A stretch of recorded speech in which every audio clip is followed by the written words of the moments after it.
ہمارے لیے بمنزلہ کھیت کے ہیں. حرث عربی میں کھیت کو کہتے ہیں. تو بمنزلہ کھیت کے ہیں. جیسے بیج ڈالا جاتا ہے کھیت میں اور اس سے پیداوار بڑھتی ہے, تو عورت کی جو ایک حیثیت ہے, نیچر نے جو اس کی ایک حیثیت متعین کی ہے, وہ بھی ایک نسل بڑھانے کا ذریعہ ہے, جس میں مرد کا جو اسپرم ہے وہ بطور بیج کے ہے اور جو اولاد ہے وہ ایک پیداوار کی طرح ہے. تو اللہ نے یہ یاد رکھیں, اس آیت کو نا بہت سارے غیر مسلموں نے عورت کے خلاف بہت نیگیٹیوٹی پھیلائی ہے کہ دیکھو اسلام عورت کی توہین کرتا ہے, اس کو کھیتی سے تعبیر کرتا ہے. تو کچھ لفظ کسی اور زبان میں جب وہ جاتے ہیں نا تو وہ توہین کا معنی دیتے ہیں. عربی میں جو حرث کا معنی ہے یہ تعظیم کے لیے ہے, توہین کے لیے نہیں ہے. اردو میں جو کھیتی کا معنی ہے وہ توہین کے لیے استعمال ہوتا ہے. کھیتی یعنی جو پاؤں میں روندی ڈالنے والی, اور زمین جو ہے نا پاؤں میں گویا روندی, اس کو روندا جا رہا ہے. تو اس لیے اس کا اردو میں بالکل اسی طرح جو لوگ ترجمہ کر دیتے ہیں کہ عورتیں تمہاری کھیتیاں ہیں, تو یہ ترجمہ میرا خیال ہے اس لیے درست نہیں ہے کہ اردو میں اس کا مفہوم ہی چینج ہو جاتا ہے. یعنی گویا ایک عزت کے لیے جو لفظ اللہ نے استعمال کیا وہ ذلت کا ذریعہ بن جاتا ہے. تو اس لیے کسی بھی زبان میں جب ہم کسی بھی لفظ کا ترجمہ کرتے ہیں تو اس زبان کے ہمیں محاوروں کو دیکھنا چاہیے کہ اس زبان میں یہ لفظ کس معنی میں استعمال ہو رہا ہے. مثال کے طور پر ہو سکتا ہے کتا کا لفظ کسی زبان میں وفاداری کے لیے استعمال ہوتا ہو, کسی کو لوگ ڈاگ کہتے ہو تو اس کا مقصد ہوتا ہے وفادار انسان ہے, لیکن ہمارے یہاں اردو میں گالی ہے وہ, اور آپ بولیں کہ بھئی وہ فلاں قوم ڈاگ کہتی ہے تو ہم کتا کہیں گے, تو آپ جب اس کا ترجمہ اردو میں کریں گے تو کتے سے نہیں کر سکتے. تو اسی طرح یہ عربی کا جو لفظ ہے اس میں بھی یہ چیز غور یعنی ملحوظ رہنی چاہیے. تو اس لیے اس کا ترجمہ کیا جائے گا تمہاری عورتیں تمہارے لیے پیداوار بڑھانے کا ذریعہ ہیں, نسل بڑھانے کا ذریعہ ہیں. فاتو حرثکم, تم اپنے اس نسل بڑھانے کے ذریعے کے پاس آؤ, انا شئتم جیسے چاہو, وقدموا لانفسکم, اور اپنے نفسوں کے لیے آگے بھیجو, یعنی اولاد کی نیت سے آیا کرو زوجہ کے پاس اور آخرت کے لیے انتظام کرو, یعنی اولاد پیدا کر کے جو تاکہ دنیا اور آخرت میں تمہارے لیے, فیوچر میں تمہارے لیے کام آئے. دنیا بھی داخل ہے, آخرت بھی داخل ہے. تو یہ آیت کا بھی ایک شان نزول ہے کہ صحابہ کرام تو چونکہ جو خواتین تھیں مکہ میں صدیوں سے وہ لوگ آباد تھے, ان کے سفر خاص طور پہ عورتوں کے سفر بہت ہی کم ہوا کرتے تھے.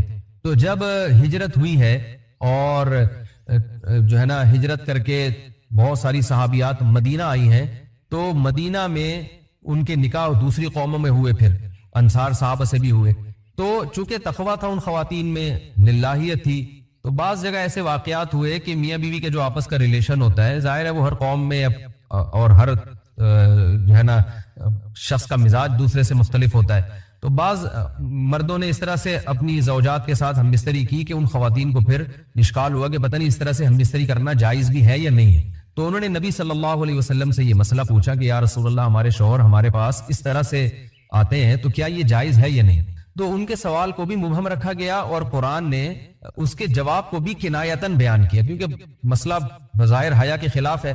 تو قرآن جب بھی کوئی ایسی بات ہوتی ہے تو اشارتاً کنایتاً اس کا تذکرہ کر دیتا ہے تاکہ مسئلہ بھی واضح ہو جائے, کیونکہ ظاہر ہے اس کی ضرورت تو قیامت تک آنے والے انسانوں کو پڑ سکتی ہے نا. یہ تو ہر میاں بیوی کا اپنا ایک ذاتی مسئلہ ہوتا ہے کہ ہمیں کس طرح سے پرمیشن ہے, کس طرح سے پرمیشن نہیں ہے. تو اللہ تعالیٰ نے بھی اشارتاً ہی اس حکم کو قرآن میں بیان کر دیا. قرآن میں اس لیے بیان کیا کہ تاکہ اس میں کوئی اجتہادی اختلاف کی گنجائش نہ رہے. تو اللہ نے قرآن مجید میں بیان کیا, فرمائے نساؤکم حرث لکم, تمہاری جو ازواج ہیں, تمہاری جو بیویاں ہیں, وہ تمہارے لیے بمنزلہ کھیت ہیں. کھیت کا مطلب کیا ہوتا ہے؟ پیداوار بڑھانے کا ذریعہ. تو اس میں سب سے پہلا مسئلہ تو قرآن نے یہ بیان کر دیا کہ زوجہ سے جو ہم مستری ہے وہ صرف اسی راستے میں جائز ہے جس سے اولاد ہوتی ہے, کیونکہ عورت کو اللہ نے بنایا ہے نسل بڑھانے کے لیے. تو کوئی بھی ایسا ہم مستری کا طریقہ اختیار کرنا جو نسل بڑھانے کا ذریعہ نہ ہو, یعنی وہ نیچرل نہ ہو, تو وہ حرام ہے. تو اس میں اللہ نے یہ حکم دے دیا. تو اس سے صاف یعنی حدیث سے بھی پتہ چلتا ہے اور تمام فقہاء کا اجماع بھی ہے اس آیت کی روشنی میں کہ مسئلہ تھوڑا حیا کے خلاف ہے, لیکن میرا خیال ہے بتانا ضروری ہے کہ پچھلے راستے سے عورت سے ہم بستری کرنا بالکل حرام ہے, ناجائز. اور نبی صلی اللہ علیہ وسلم کی اس پہ بہت شدید لعنت ہے, بہت شدید وعید ہے. تو یہ بالکل اللیگل ہے اسلام میں کہ عورت کے پچھلے راستے سے اس سے ہم بستری کی جائے. جو لوگ لڑکوں سے بدفعلی کے عادی ہوتے ہیں ان کو یہ ایک چسکا لگ جاتا ہے, تو یہ حرام ہے, ناجائز ہے, کیونکہ اللہ نے بتا دیا کہ یہ تمہارے لیے بمنزلہ کھیت کے ہیں. تو اس میں قرآن نے وہ جو سوال تھا نا اس کی طرف اشارتاً جواب دے دیا اور آگے فرمایا فاتو حرثکم, تم اپنے کھیت کے پاس آؤ, یعنی پیداوار بڑھانے کا جو ذریعہ ہے اس جگہ کی طرف آؤ, انا شئتم جیسے چاہو, یعنی باقی جس طرح سے تم چاہو زوجہ سے ہم بستری کر سکتے ہو, اس میں کوئی خاص طریقہ متعین نہیں ہے. میاں بیوی کا ایک دوسرے سے کوئی پردہ نہیں ہے, ہن لباس لکم وانتم لباس لہن، یہ دونوں ایک دوسرے کے لیے لباس ہیں. تو اس میں طریقہ کار کوئی بھی ہو سکتا ہے، کسی بھی طرح سے کرنا چاہو ایک دوسرے سے لطف اندوز ہو سکتے ہو. لیکن فاتو حرثکم، آنا موضع حرث میں ہے. حرث کا مطلب وہ اس جگہ کی طرف آنا ہے جہاں سے نسل بڑھتی ہے، کسی اور راستے کی طرف. اس سے صاف طور پر جو ہے نا وہ جو فاسق فاجر لوگوں کی جو برائی ہے، جو لڑکوں سے بدفعلی کے نتیجے میں پیدا ہوتی ہے، اس کا اللہ نے قلع قما کر دیا کہ اس کی اسلام میں بالکل اجازت نہیں ہے. باقی طریقہ کار کیا ہوگا یہ تمہارے اوپر، اس کی اللہ نے تمہیں اجازت دی ہے. وَقَدِّمُوا لِأَنفُسِكُمْ، اور چونکہ بار بار حرث کا تذکرہ ہو رہا ہے کہ نسل بڑھانے کا، اس لیے اللہ نے فرمایا کہ قدموا لانفسکم، اپنی ذات کے لیے فیوچر میں انتظام کرو. قدموا کا مطلب آگے بھیجو اپنی ذات کے لیے سرمایہ. کیا مطلب؟ کہ جب زوجہ سے ہم مستری کرو تو نیت اولاد کی ہونی چاہیے، تاکہ وہ اولاد دنیا میں بھی اور آخرت میں بھی تمہارے لیے ذخیرہ بن جائے. تو یہ نسل بڑھانے کی بہت زبردست ترغیب ہے اس آیت. اور اس آیت میں اللہ نے عورت کا کہ بہت ساری ذمہ داریوں میں سے ایک بڑی ذمہ داری کا بھی بیان بتا دیا کہ عورت کو اللہ نے بنایا ہے. یہ جو مرد اور عورت کا جو فرق رکھا ہے نا، اس فرق کی بڑی وجہ یہی ہے کہ مرد کے اسپرم کو اللہ نے بیج کے طور پہ پیدا کیا ہے اور عورت کو اللہ نے زمین کے طور پہ. تو بیج اور زمین کے ملاپ کا بنیادی مقصد ہی نسل بڑھانا، پیداوار بڑھانا ہوتا ہے، نہ یہ کہ نسل روکنا. آج فیملی پلاننگ والوں نے اس آیت کی دھجیاں اڑا دی ہیں. پوری دنیا میں ایک بےہودہ قسم کی تحریک چل رہی ہے، یہ آیت بالکل اس کی نفی کر رہی ہے. اس لیے اللہ نے فرمایا، اور اچھا اللہ نے اس کا بھی جواب دے دیا کہ جو فیملی پلاننگ والے کہتے ہیں نا نسل بڑھنے سے تمہارا نقصان ہوگا، خرچے بڑھ جائیں گے، تو اللہ فرماتے ہیں قدموا لانفسکم، تمہارا فیوچر بن جائے گا، سنور جائے گا. کیونکہ اولاد پہ اتنی انویسٹمنٹ نہیں ہوتی جتنا اس کا آؤٹ پٹ ہوتا ہے. ان پٹ کم ہے، آؤٹ پٹ زیادہ ہے. انویسٹمنٹ کم ہے، اس کے جو پروفٹ ہے وہ زیادہ ہے، دنیا میں بھی اور آخرت میں بھی. تو اللہ نے فرمایا اپنے نفس کے لیے، فیوچر کے لیے انتظام کرو، بڑھاپے کے لیے انتظام کرو. تمہارے بیٹے ہوں گے، بیٹیاں ہوں گی، پوتے ہوں گے، نواسے ہوں گے، بہویں ہوں گی. یہ دنیا کا مستقبل اور آخرت کا مستقبل کیا ہے. جو عبداللہ بن عمر رضی اللہ تعالیٰ عنہ نے جب نکاح کا ارادہ ترک کیا تو آپ کی جو ہمشیرہ تھی حضرت حفصہ، انہوں نے فرمایا کہ نکاح کرو، تمہارے اولاد ہوگی، دنیا سے جاؤ گے تو تمہارے لیے دعائیں مانگے گی. یہ چیز بھی انگریزی فلموں سے اور فحش فلموں سے ہماری نئی نسل میں بہت تیزی سے سرایت کر رہی ہے، اور لوگ اس بارے میں علماء سے بہت زیادہ مسائل پوچھتے ہیں، خواتین بھی پوچھتی ہیں جو اس میں مبتلا ہیں. تو اس کا بھی مسئلہ یاد رکھیں کہ اللہ تعالیٰ نے حالت حیض میں زوجہ سے ہم بستری کو حرام قرار دیا کیونکہ اس میں گندگی ہے. باپ دیکھیں کہ وہ گندگی اس درجے کی نہیں ہے جتنی اورل سیکس میں گندگی ہوتی. اگر اس میں ڈسچارج ہو جائے بندہ، انسان جو ہم بستری کرنے والا ہے زوجہ سے، وہ منہ میں ڈسچارج ہو جائے تو آپ سوچیں کہ اللہ تعالیٰ شرمگاہ کو گندگی سے بچا رہے ہیں، جس کی وجہ سے حیض کی حالت میں ہم بستری کو حرام قرار دیا. تو وہ جس سے انسان کھانا کھاتا ہے، جس سے کلمہ پڑھتا ہے، اور جو انسان کے جسم میں سب سے اشرف عضو ہے، سب سے زیادہ معزز اور مکرم عضو ہے، اس میں ایسی گندگی کو ڈالنا کہاں سے جائز ہو سکتا ہے، کہاں سے حلال ہو سکتا ہے. تو آج بعض متجدد قسم کے لوگ جو ہے نا اس کو حلال قرار دے رہے ہیں، تو یہ بالکل غلط ہے. تو یہ بات خوب ذہن میں رکھیں کہ اورل سیکس کے ذریعے اپنی خواہش کو پورا کرنا اس طور پر کہ ڈسچارج ہو جائے انسان عورت کے منہ میں، بیوی کے منہ میں، یہ بالکل حرام ہے، بالکل ناجائز ہے. کیونکہ منی ایک غلیظ اور ناپاک اور گندگی ہے اور ناپاک اور نجس چیز ہے. بعض حضرات یہ کہتے ہیں کہ منی پاک ہے، مگر یاد رکھیں منی کے پاک ہونے کے دلائل مضبوط نہیں ہیں، منی کے ناپاک ہونے کے دلائل بہت مضبوط ہیں. سب سے پہلی دلیل قرآن مجید میں آتا ہے الم نخلقکم من ماء مہین، ہم نے تمہیں غلیظ اور پلید پانی سے پیدا کیا، ذلیل پانی سے پیدا کیا ہے. تو اس میں بھی اشارہ ہے کہ منی ناپاک چیز ہے. دوسری بات یہ کہ حدیث میں آتا ہے کہ کنت افرق المنی من ثوب رسول اللہ صلی اللہ علیہ وسلم ثم يصلي فيه. حضرت عائشہ رضی اللہ تعالیٰ عنہ فرماتی ہے کہ رسول اللہ صلی اللہ علیہ وسلم کے کپڑوں پر اگر منی لگی ہوتی تھی، صحیح بخاری کی حدیث ہے، میں اس کو کھرچ کے صاف کرتی تھی، پھر آپ صلی اللہ علیہ وسلم اس میں نماز پڑھا کرتے تھے. اب بعض حضرات نے یہاں سے استدلال کیا ہے کہ منی اگر ناپاک ہوتی تو حضرت عائشہ اس کو دھوتی، کھرچ کے صاف کرنا اس کی علامت ہے کہ منی پاک ہے. لیکن یہ بات غلط ہے. اگر منی پاک ہوتی تو حضرت عائشہ کو کھرچنے کی ضرورت نہیں تھی. بات یہ ہے کہ وہ نجاست جس کا ایک باقاعدی جسم ہوتا ہے اور وہ کھرچ کے جسم سے یا کپڑوں سے الگ ہو سکتی ہے، تو اس نجاست کو پاک کرنے کا طریقہ یہ ہے کہ اس کو کھرچ دیا جائے. ناپاک تھی تبھی تو حضرت عائشہ رضی اللہ تعالی عنہ اس کو باقاعدہ کھرچ رہی ہیں اور دور کر رہی ہیں. اور گیلی منی کو نبی یہ ثابت ہے کہ حضرت عائشہ رضی اللہ تعالی عنہ آپ صلی اللہ علیہ وسلم کے کپڑوں سے دھویا کرتی تھی اور آپ صلی اللہ علیہ وسلم اس میں نماز پڑھا کرتے تھے. حضرت عمر رضی اللہ تعالی عنہ کے دور میں کسی شخص کو احتلام ہوا تو اس نے اپنے پورے جو ہے نا وہ کپڑے دھوئے، تو حضرت عمر نے اس کو منع کیا، فرمایا کہ اتنا کافی تھا کہ اس جگہ کو تم دھو لیتے. تو اس میں بھی حضرت عمر اس کو باقاعدہ دھونے کا حکم دے رہے ہیں. کسی بھی صحابی نے اعتراض نہیں کیا کہ یار یا امیر المومنین آپ ان کو دھونے کا حکم کیوں دے رہے ہیں, منی تو پاک ہے. تو منی کے جو ناپاک ہونے کے دلائل ہیں وہ بہت مضبوط ہیں. باقی اس کو جو کھرچنے کا حکم ہے وہ اس لیے کہ منی کے پاک جو اگر خشک ہو جائے تو وہ کھرچ کے بھی پاک ہو جاتی ہے, اس کو پھر دھونا ضروری نہیں ہوتا. اس کی مثال ایسے جیسے حدیث میں آتا ہے, صحابہ کرام فرماتے ہیں کہ ہمارے تلواروں میں دشمن کا خون لگا ہوتا تھا تو ہم اس کو زمین پہ اچھی طرح رگڑ کے اسی کو لٹکا کے نماز پڑھتے تھے. دیکھیں خون بھی ایسی چیز ہے کہ جو سوکھنے کے بعد اس کی ایک پاپڑی سی جم جاتی ہے, تو حالانکہ خون کو بھی ناپاک مانا جاتا ہے, جمہور علماء کے ہاں خون ناپاک چیز ہے, لیکن صحابی کیا کر رہے ہیں, اس کو رگڑ کے زمین پہ اور خشک جو اس کو اچھی طرح رگڑ کے جب اس کا اثر زائل ہو گیا تو اسی کو لٹکا کے نماز پڑھ رہے ہیں. تو جیسے خون ناپاک ہونے کے باوجود رگڑنے سے پاک ہو جاتا ہے اگر کسی ایسی چیز پہ لگا ہو جو لوہے یا ایسی سخت چیز پہ, تو ایسے ہی منی اگر کپڑوں پہ لگی ہو خشک ہو جائے تو اس کو اچھی طرح جب کھرچ دیا جائے تو وہ پاک ہو جاتی ہے. لیکن اس سے یہ ثابت نہیں ہوتا کہ منی ناپاک پہلے سے ہی پاک ہے. ایک اور دلیل منی کے ناپاک ہونے کی یہ ہے کہ جو مدی ہے, ٹرانسپیرنٹ پانی جو مرد کے جسم سے نکلتا ہے, وہ اگر جسم سے نکل جائے تو غسل فرض ہو جاتا وضو فرض ہو جاتا ہے, اور منی نکل جائے تو غسل فرض ہوتا ہے. اب یہ کیسی بات ہے کہ مدی کے نکلنے سے جس سے وضو فرض ہو رہا ہے وہ تو ناپاک ہے, اور منی نکلنے سے جب غسل فرض ہو رہا ہے بڑی والی طہارت, اس کو ہم پاک قرار دیں. اس لیے امام ابو حنیفہ رحمہ اللہ تعالیٰ کا مذہب منی کے بارے میں کہ یہ نجاست غلیظہ ہے, اور امام مالک کا بھی یہی مذہب ہے. یہ مذہب بہت دلائل کے لحاظ سے قوی ہے. تو اس لیے عورت کے منہ میں ڈسچارج ہونا یہ بالکل حرام ہے, ناجائز ہے, گندگی ہے, اسلام میں اس کی قطعاً اجازت نہیں ہے. اور اگر ان ائمہ کا مذہب لیا جائے جو منی کو پاک سمجھتے ہیں, اس لیے میں یہ عرض کر رہا ہوں کہ بعض حضرات نے اس پہ فتویٰ دیا ہے. قرآن مجید میں ہے ان اللہ لا یستحی من الحق, کہ اللہ تعالیٰ حق بات بیان کرنے سے حیا نہیں کرتے.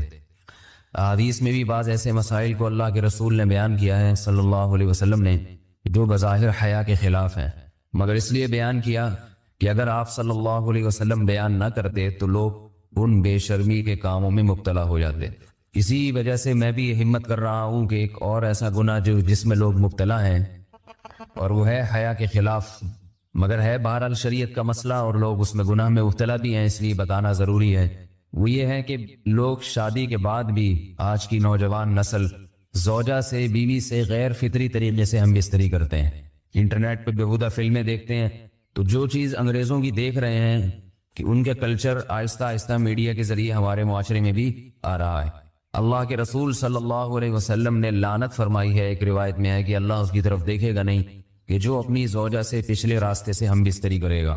یہ بیماری بھی, یہ گندگی بھی لوگوں میں پھیلتی جا رہی ہے. خاص طور پہ جن کو لڑکوں سے بدفعلی کی عادت پڑ جائے تو وہ زوجہ سے فطری راستے سے ہم بستری نہیں کرتے. اللہ نے فرمایا کہ نساؤکم حرث لکم, یہ تمہاری زوجات ہیں, بیویاں ہیں, یہ نسل بڑھانے کے لیے ہیں. تو اسی راستے میں انسان اپنی خواہش کو پوری کر سکتا ہے جس راستے سے نسل بڑھتی ہے. اس کے علاوہ کسی اور راستے سے اپنی خواہش کو پورا کرنا یہ حرام ہے, گناہ کبیرہ ہے, گندگی ہے. ہمارے پاس کیسز آتے ہیں, ایک فاطمن لڑکی کی شادی ہوتی ہے, لڑکا بھی بظاہر بڑا نیک, لیکن کیا ہے لڑکا چونکہ ٹھرکی ہوتا ہے, شہوت کا درندہ ہوتا ہے, تو وہ یہ نہیں دیکھتا کہ میں اپنی بری خواہش مٹانے کے لیے میں اپنی زوجہ کو غیر فطری طریقے پر مجبور کیسے کر سکتا ہوں. تو مجبور کرتا ہے پھر اپنی بیوی. اس میں جو عورتیں زیادہ پاک دامن نہیں ہو, نیک نہ ہو, یا ان کو یہ ڈر ہو کہ طلاق ہو گئی تو ہم کہاں جائیں گے, وہ پھر اپنے شوہر کے ساتھ اسی غیر فطری طریقے پر آمادہ ہو جاتی ہیں. اور اس کا عذاب اور اس کا وبال یہ ہوتا ہے کہ کچھ دنوں میں ان کو بھی اسی کی لت پڑ جاتی ہے. انسان جب بھی کوئی غیر فطری راستہ اختیار کرتا ہے, آخرت کا عذاب تو بعد میں, دنیا کا عذاب یہ آتا ہے کہ پھر اس کو لذت فطرت میں آتی نہیں ہے. تو جو راستہ اللہ نے رکھے اس میں اس کو لذت نہیں آئے گی, وہ گندگی میں ہی گھسنے کی کوشش کرے گا, اس کی بھی فطرت خراب ہو جاتی ہے, اور جس کے ساتھ یہ بدفعلی کی جائے اس کی بھی فطرت خراب ہو جاتی ہے, وہ بھی پھر کسی کے قابل نہیں رہتے. تو اپنے جان پر رحم کرنا چاہیے. ہم انسان ہیں, ہم درندے نہیں ہیں, ہم گھوڑے نہیں ہیں, ہم گدھے نہیں ہیں, ہم جانور نہیں ہیں, ہم انگریز نہیں ہیں. انگریز نے تو حیا اور شرم کی تمام حدود کو توڑ دیا ہے, وہ تو درندے بن چکے ہیں. ہم تو درندے نہیں ہیں, ہم تو حلال کھاتے ہیں, پاک صاف رہنے کی کوشش کرتے ہیں. تو ہم ان کی جو کلچر دیکھ کے ہم ویسے درندے بننے کی کوشش کیوں کریں. تو یہ بہت بڑا وبال ہے, بہت بڑی برائی ہے جو ہمارے معاشرے میں آہستہ آہستہ جڑ پکڑتی جا رہی, اور اس سے بیماریاں بھی پھیلتی ہیں. غیر فطری طریقہ ہے, بیماریاں بھی پھیلتی. ایسے کیسز آتے ہیں کہ جناب وہ مرد مجبور کر رہا ہے بیوی کو, اور وہ بیوی جو ہے ساتھ نہیں دیتی, تو پھر اس کو طلاق کی دھمکیاں دیتے ہیں. ایسے کیسز بھی آتے ہیں. اور یہ بھی آتا ہے کہ مرد جب اپنی بیوی کو غیر فطری طریقے پر مجبور کرتا ہے، بیوی آمادہ نہیں ہوتی، تو مرد کو یہ دھمکی دیتا ہے کہ بھائی میری خواہش تو تم سے پوری ہوتی نہیں ہے، پھر میں دوسروں کے پاس جاؤں گا۔ تو یاد رکھیں، جس عورت کا شوہر یہ دھمکی دے اس کو کہ میں زنا کروں گا اگر تم نے میری خواہش پوری نہیں کی غیر فطری طریقے سے، تو عورت اپنے شوہر سے کہہ دے کہ جاؤ تم کہیں اور جا کے منہ کالا کرو، تمہاری فطرت میں گندگی ہے تو یہ مجھے گندا بنانے کی کوشش نہ کرو، اس کو زنا کرنے دیں، وہ اللہ آخرت میں اس سے بھگتے گا۔ ہر بیماری کا اللہ نے علاج رکھا ہے۔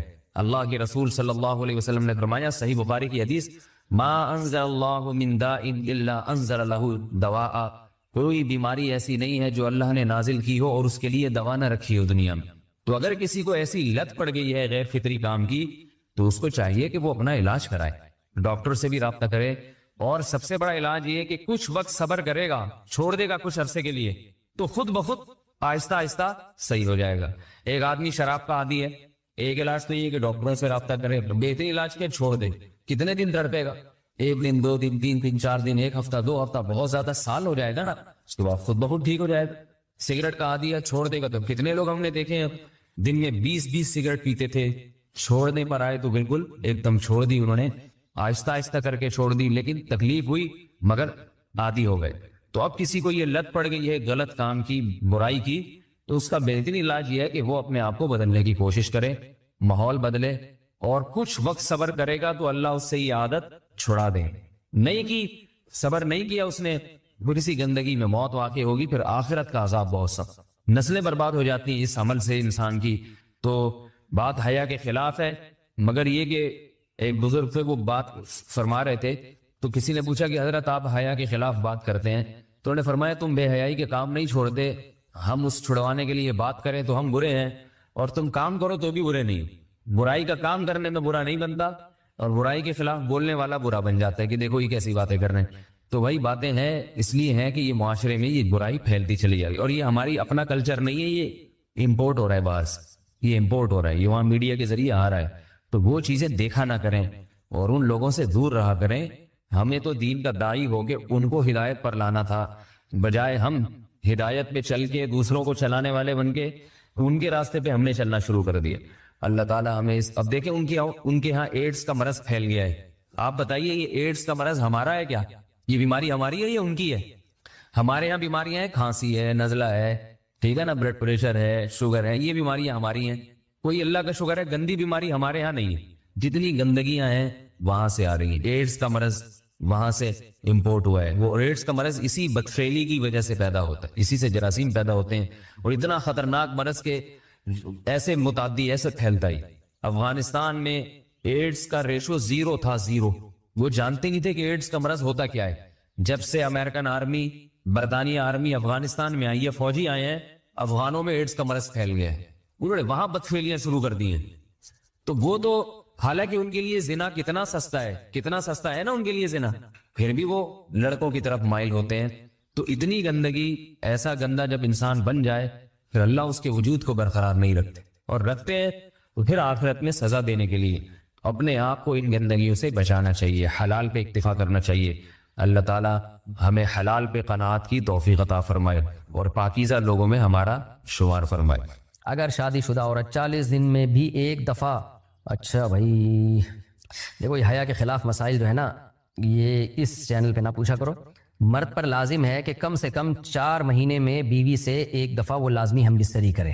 تو اگر وہ 4 مہینے میں ایک دفعہ بھی نہیں کرتا تو پھر جو ہے وہ دیانتاً ذمہ دار ہوگا، اس بات کا خطرہ ہے کہ وہ گناہ گار ہو، کیونکہ حضرت عمر رضی اللہ تعالیٰ عنہ نے قانون بنایا تھا کہ 4 مہینے سے زیادہ کوئی بیوی سے دور نہ رہے۔ موت، زندگی، بیماریاں، خوشیاں، یہ سب ہماری لائف کا حصہ ہیں۔ اللہ اکبر کے علاوہ کوئی اور کلمات کہہ سکتے ہیں یا نہیں؟ امام ابو حنیفہ اور امام محمد شیبانی نے اس کی اجازت دی ہے، وضاحت فرمائی ہے۔ امام صاحب نے یہ نہیں کہا کہ اللہ اکبر کے علاوہ کسی اور کلمے سے نماز آپ شروع کریں، انہوں نے صرف یہ مسئلہ بیان کیا کہ اگر اللہ اکبر کے سوا کوئی بھی تعظیم کا لفظ استعمال کرتا ہے، اللہ اعظم کہہ دیتا ہے، تو بھی نماز ہو جائے گی۔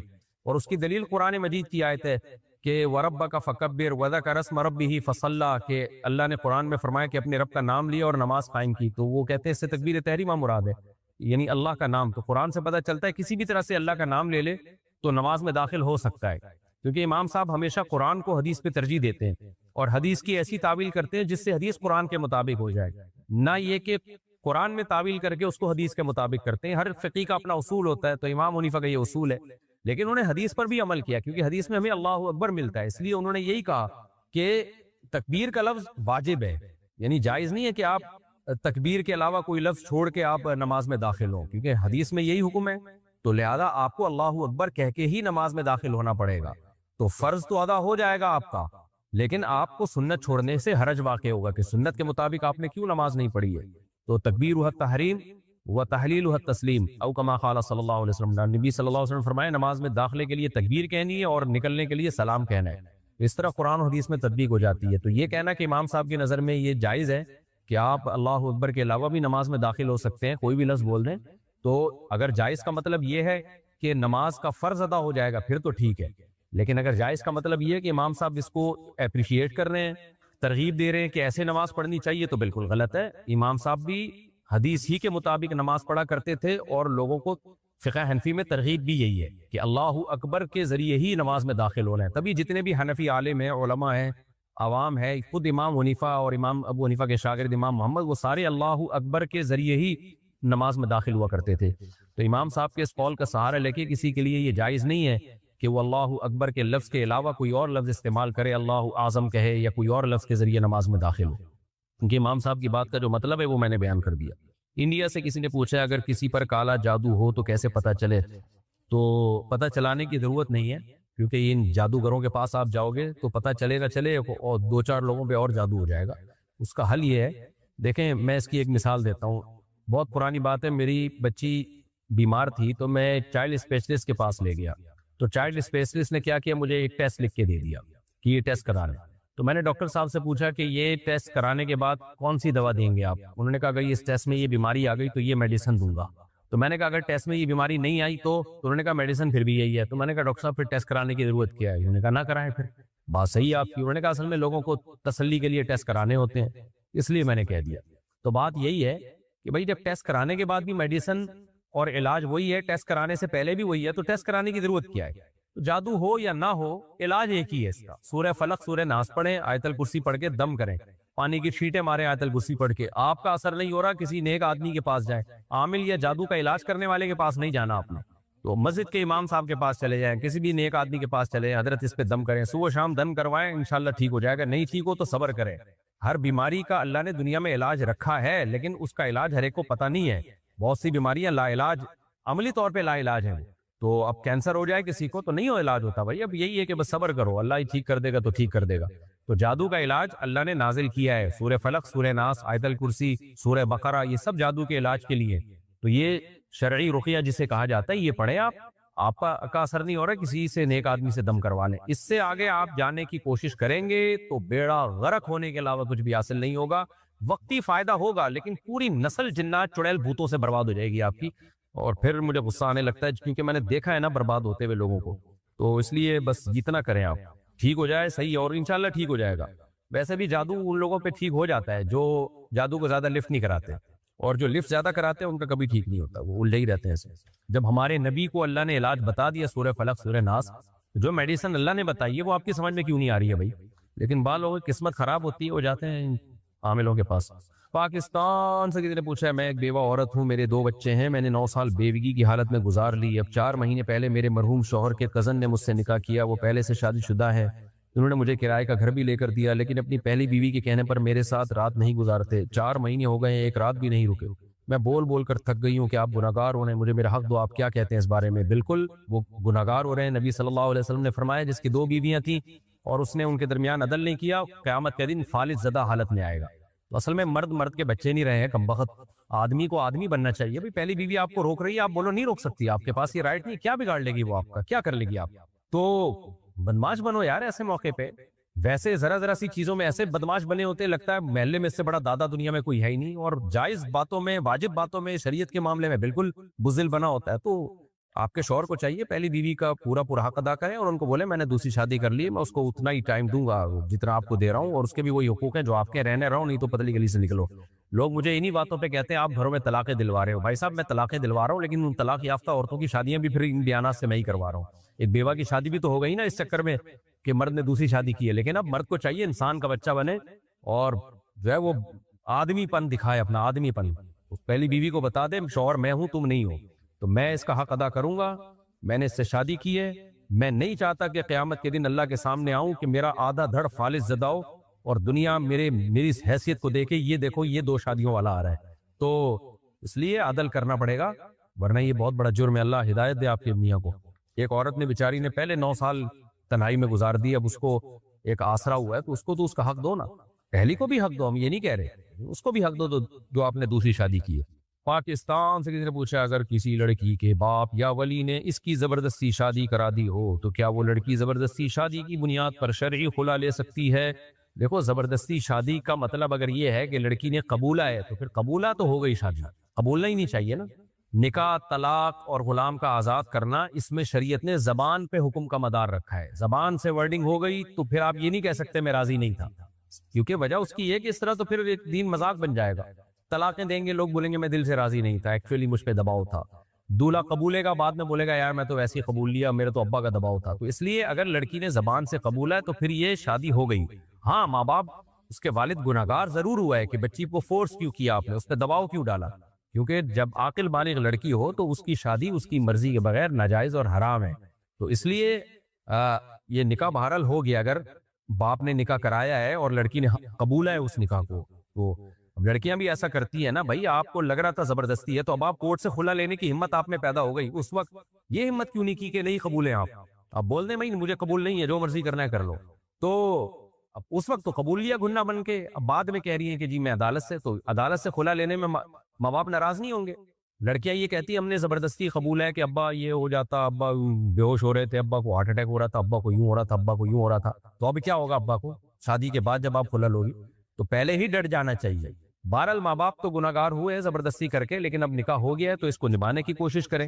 اور باقی یہ کہ خلا شوہر سے لے سکتی ہیں اگر شوہر خلا کے پیپر پہ سائن کر دے، یعنی کورٹ سے خلا لے سکتی ہیں لیکن وہ جب ہی کنسیڈر ہوگا جب شوہر خلا کے پیپر پہ سائن کرے گا. اگر شوہر واجب حقوق ادا کر رہا ہے تو یک طرفہ خلا نہیں ہوتا. ہاں اگر شوہر آپ کے بیسک حقوق ہی ادا نہ کر رہا ہو تو پھر ایک شرعی پروسیس کے تحت آپ کورٹ سے بھی خلا لے سکتی ہیں، کورٹ اگر اس پروسیس کا خیال کرے. نصر اللہ صاحب افغانستان سے، سنا ہے کہ اگر کوئی بغیر وضو کے نماز حلال سمجھ کر پڑھے تو اس کا نکاح ٹوٹ جاتا ہے. سوال یہ کہ اگر کوئی عورت ایسا کرے تو کیا اس کا نکاح بھی اسی طرح ٹوٹ جائے گا؟ اس طرح اگر کوئی عورت اسلام سے پھر جائے تو کیا وہ اپنے شوہر کے نکاح سے نکل جائے گی؟ اور دوبارہ اسلام قبول کرنے کی صورت میں اس کو اپنے شوہر کے ساتھ تجدید نکاح کرنا ہوگا؟ ذرا تفصیل سے بتائیے. اگر کوئی بغیر وضو کے نماز پڑھتا ہے اور نماز کی توہین کی نیت سے، مذاق کے لیے، تو پھر تو یہ کفر ہے اور نکاح بھی ٹوٹے گا اس سے. اسی طرح کوئی عورت اسلام سے نکل گئی، صاف لفظوں میں، ایسی ہوائی باتیں نہ ہو، واضح طور پر اس نے اسلام کو چھوڑا ہو یا کلمہ کفر واضح لفظوں میں کہا ہو، تو وہ اس کا نکاح واقعی ٹوٹ جاتا ہے اور وہ شوہر پہ حرام ہو جاتی ہے. تجدید نکاح ضروری ہے، مگر ایسی عورت جب تک شوہر طلاق نہ دے کہیں اور نکاح کر نہیں سکتی ہے. خوب سمجھ لیں، البتہ شوہر بھی اس کے قریب نہیں آ سکتا، تو نکاح ٹوٹ جاتا ہے ان کے درمیان، تو اس پر توبہ بھی لازم ہے اور نکاح کی تجدید بھی لازم ہے. عبد الواسع منڈی بہاؤدین سے، یوٹیوب چینل کو مونیٹائز کروانے کے لیے، واچ ٹائم پورا کرنے کے لیے اگر میں اپنی ہی ویڈیو کو بار بار دیکھوں تو مونیٹائز ہونے کے بعد میری کمائی حلال ہوگی یا حرام؟ کمائی کا تعلق تو اس ایڈ سے ہے جو ایڈ اس پہ چلتے ہیں، اس کے بارے میں میں نے تفصیلی کلپ ریکارڈ کروایا ہے، پرسوں میرے چینل سے اپلوڈ ہوا ہے وہ آپ دیکھ لیں.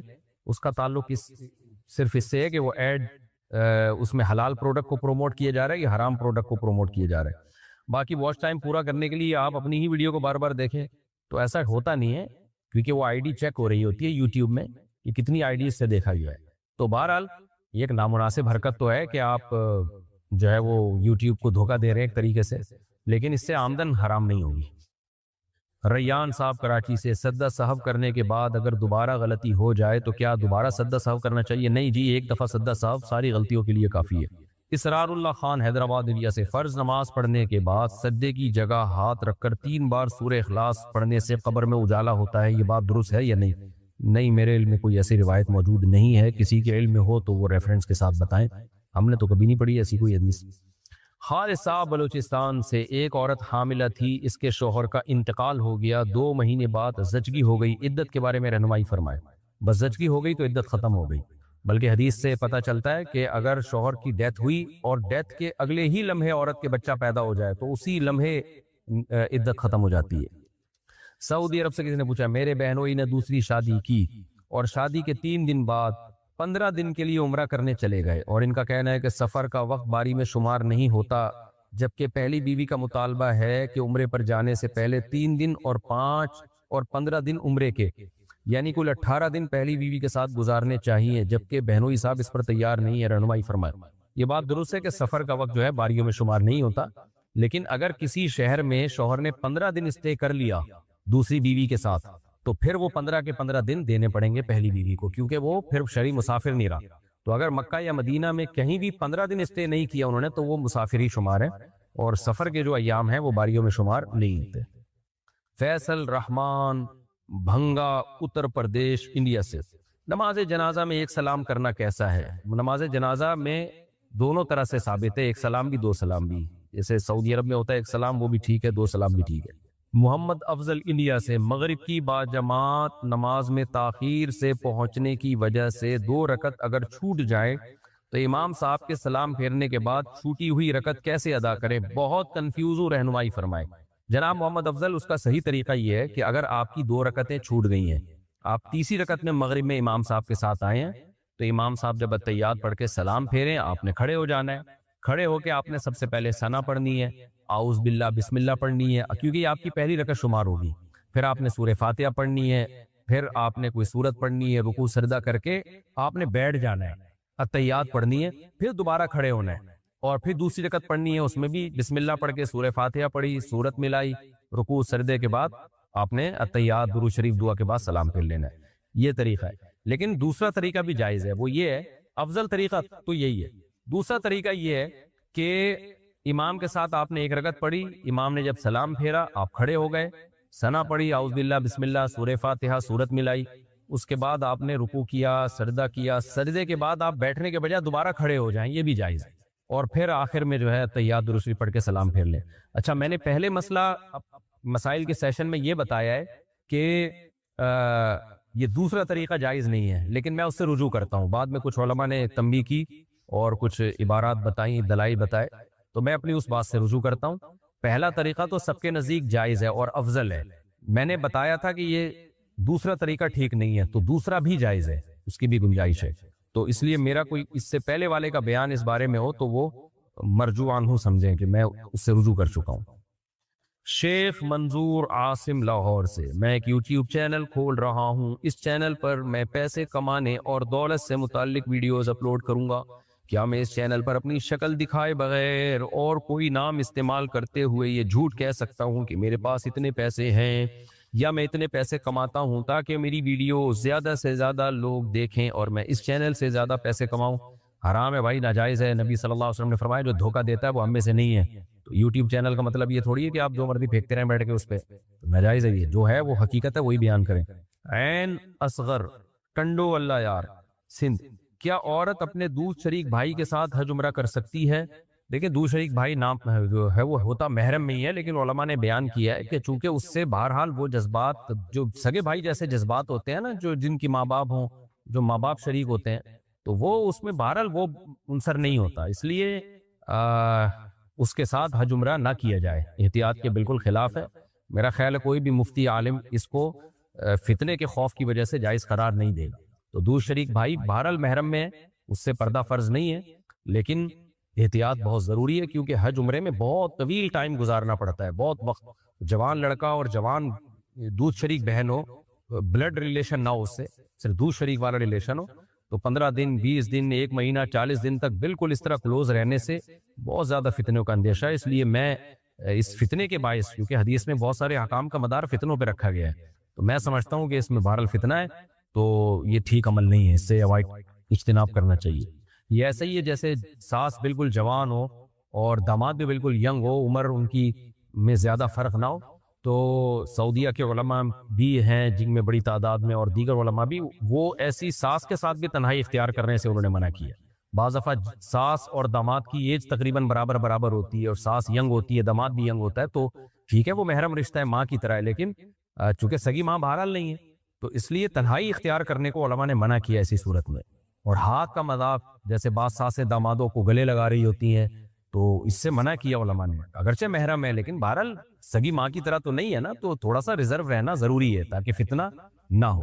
تو یہاں بھی یہی مسئلہ ہے کہ دو شریک بھائی اگرچہ سگا بھائیوں کی یعنی رشتے میں محرم ہونے میں سگے بھائیوں کی طرح ہے، وراثت میں اس کا حق نہیں ہوتا، لیکن محرم ہونے میں سگے بھائیوں کی طرح ہی ہے، تو پردہ اس سے فرض نہیں ہے، لیکن بہرحال اتنا بے تکلف ہونا جس سے فتنے کا اندیشہ ہو، کیونکہ سفر میں بہت طویل عرصے تک اکٹھے ٹائم گزارنا پڑتا ہے، اس کی میرا خیال ہے کوئی بھی شرعی طور پر عالم اجازت نہیں دے گی۔ محمد رحیم صاحب کراچی سے، ظہر کی نماز میں فرض کے بعد کی 2 سنتیں اگر فرض سے پہلے پڑھ لیں تو کوئی حرج ہے؟ میں نے کئی نمازیں اسی طرح پڑھی ہیں، اگر حرج ہے تو میں نے جو اس طرح پہلے سنتیں پڑھی اس کا ثواب نہیں ملے گا؟ دیکھیں اگر فرض سے پہلے آپ نے 2 رکعت سنت پڑھ لی تو فرض کے بعد والی سنت اس سے ادا نہیں ہوتی، وہ پھر بھی پڑھنی پڑے گی، کیونکہ ظہر کے بعد جو فرض نماز کے بعد جو 2 سنتیں ہیں وہ فرض نماز کے بعد ہی ہیں، پہلے نہیں ہے وہ، تو اس لیے 2 رکعت آپ نے پڑھی وہ ثواب مل گیا، نفل ہو گئی وہ، ٹھیک ہے۔ ویسے بھی حدیث میں آتا ہے کہ بین کل اذانین صلاۃ، اذان اور اقامت کے درمیان نماز ہے، یعنی وہ الگ سے مستقل ایک سنت ہے کہ کچھ نہ کچھ نماز آپ پڑھیں تو اس کا ثواب مل گیا، لیکن وہ سنت موقدہ نہیں ہوئی۔ بہرحال اب اس کا کوئی تلافی نہیں ہو سکتی، آئندہ آپ پڑھیں، آج فرض کے بعد پڑھ لیا کریں 2 سنتیں۔ انڈیا سے کسی نے پوچھا ہے کیا احتلام کے بعد آدھے بدن کو دھونا ضروری ہے؟ میں نے احتلام کے بعد ایسے ہی غسل کر کے نماز پڑھ لی تو کیا میری نماز قبول نہیں ہوگی؟ آپ نے اگر احتلام کے بعد غسل کر کے نماز پڑھی تو ہی قبول ہوگی، غسل کیے بغیر پڑھتے تو قبول نہ ہوتی، جب غسل کر لیا تو قبول ہو گئی۔ باقی آدھے بدن کو دھونا ضروری نہیں ہے، جہاں ناپاکی لگی ہو اس ناپاکی کو دھونا ضروری ہے، باقی جب غسل کریں گے تو پھر تو پورے بدن ہی کو دھوئیں گے نا آپ، لیکن آدھے بدن کا کوئی تعلق نہیں ہے اس سے، احتلام سے، جہاں گندگی لگی ہوئی ہے وہ دھوئیں، تو سنت طریقہ ہے نا فرض غسل کا وہ یہی ہے کہ سب سے پہلے آپ نے کیا کرنا ہے، جہاں جہاں گندگی لگی ہوئی ہے وہ جگہ دھونی ہے، اور استنجا کرنا ہے یعنی شرمگاہ کو دھونا ہے، اس کے بعد پھر آپ نے ہاتھوں کو دھو کے پہلے کلی کرنی ہے، 3 دفعہ غرارہ بھی کرنا ہے اگر روزہ نہ ہو، منہ بھر کے کلی کرنی ہے اگر روزہ ہو تو 3 دفعہ ناک میں پانی ڈالیں اور وضو کر لیں، بہتر ہے کہ پورا پراپر وضو کر لیں آپ، اس کے بعد پھر سر پہ پانی ڈال کے پوری جسم پہ پانی بہا لیں، یہ افضل طریقہ ہے غسل کرنے کا۔ اور دوسرے درجے میں یہ بھی ٹھیک ہے کہ آپ نے گندگی دور کی، پھر استنجا کیا اور اس کے بعد ہاتھ دھوئے آپ نے، پھر کلی کی، ناک میں پانی ڈالی اور پھر ڈائریکٹ پورا غسل کر لیا۔ پہلے والا طریقہ زیادہ افضل ہے، دوسرا طریقہ بھی ٹھیک ہے، دونوں طریقوں سے سنت کا ثواب ملے گا انشاءاللہ۔ اچھا بھائی، کشمور سے کسی نے پوچھا میں اور میری کزن ایک دوسرے سے محبت کرتے ہیں، وہ حافظہ بھی بن رہی ہے، پردہ بھی کرتی ہے، اخلاق بھی اچھے ہیں، ابھی تو بھائی سب کچھ ہی اچھا لگے گا کیونکہ آپ کو محبت ہوئی بھی ہے، لیکن مجھے وہم ہوتا ہے کہ کہیں وہ خراب نہ ہو، عجیب عجیب خیالات آتے ہیں، آپ خود بتا رہے ہیں آپ کو وہم ہوتا ہے نا، تو یہ وہم کی بیماری ہے، اس ٹینشن سے دماغ پھٹا جا رہا ہے، ہم نے ایک دوسرے سے محبت کا اظہار بھی کر دیا ہے، مجھے ایسا لگتا ہے کہ شریف لڑکیاں تو محبت نہیں کرتی، لہذا کہیں یہ خراب تو نہیں ہے، پریشان ہوں، میری رہنمائی فرمائیں۔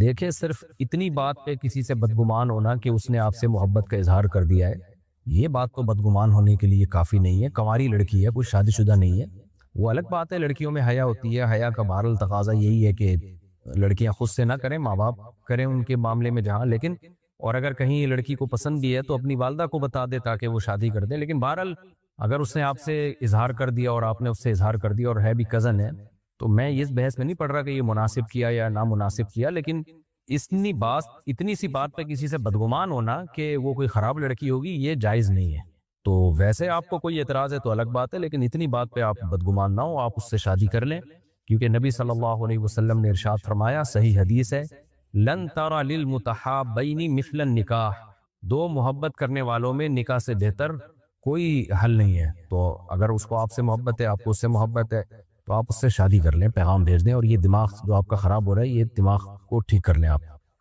پاکستان سے کسی نے پوچھا ہے نماز جنازہ میں صفوں کا طاق عدد میں ہونا ضروری ہے؟ نہیں جی، بہتر ہے، ضروری نہیں ہے۔